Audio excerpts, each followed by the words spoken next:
என்னது இப்படி இருந்த தோட்டமா இப்படி மாறிடுச்சு? அட ஆமாங்க.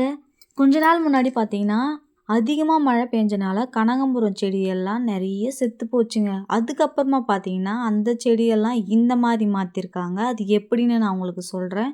வீடியோவ ஸ்கிப் பண்ணாம கடைசி வரைக்கும் பாருங்க. ஃபர்ஸ்ட் டைம் நம்ம சேனல பார்க்குறவங்களா இருந்தா சப்ஸ்கிரைப் பண்ணாதவங்க சப்ஸ்கிரைப் பண்ணிக்கோங்க.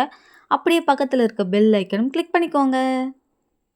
இந்த கனகாம்பரம் பூவோட நேம் பார்த்தீங்கன்னா, டில்லி கனகாம்பரம்னு சொல்லுவாங்க. இந்த கனகாம்பரம் செடியெல்லாம் அதிகமா தண்ணி விட்டா செத்துரும்னு சொல்லுவாங்க. அதே மாதிரி தாங்க அதிகமா மழை பெஞ்சனால நெறைய செடி செத்து போச்சு. அதுக்கப்புறமா பார்த்தீங்கன்னா, இப்படி இருந்த தோட்டத்த அதிகமா பூ வர மாதிரி மாத்துனது எப்படின்னு சொல்லிட்டு நான் உங்களுக்கு ஒரு வீடியோவா போடுறேன். அதில பார்த்து தெரிஞ்சுக்கோங்க.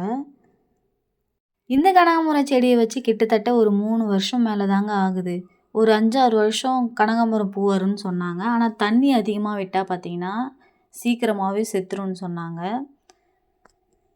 இந்த கனகாம்பரம் செடியில பார்த்தீங்கன்னா, அதிகமா காய் இருந்துச்சுங்க. ரொம்ப நாள் பறிச்சுட்டு அப்படியே காய் உடைக்காம விட்டனால, நெறைய செடி பார்த்தீங்கன்னா, காய் அதிகமா இருந்துச்சு. காயெல்லாம் உடைச்சு போட்டனால, இந்த மாரி நெறைய துளிர் விட்டு, அதில நெறைய மொட்டு வந்து நெறைய பூ பூக்குதுங்க.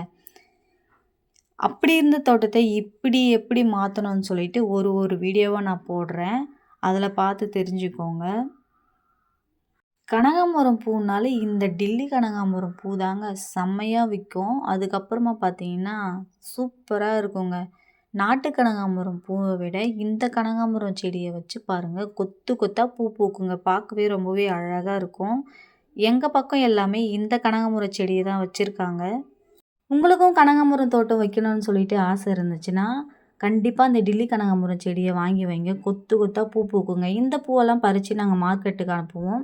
வீடியோ பிடிச்சிருந்தா லைக் பண்ணுங்க, ஷேர் பண்ணுங்க, கமெண்ட் பண்ணுங்க, சப்ஸ்கிரைப் பண்ணுங்க.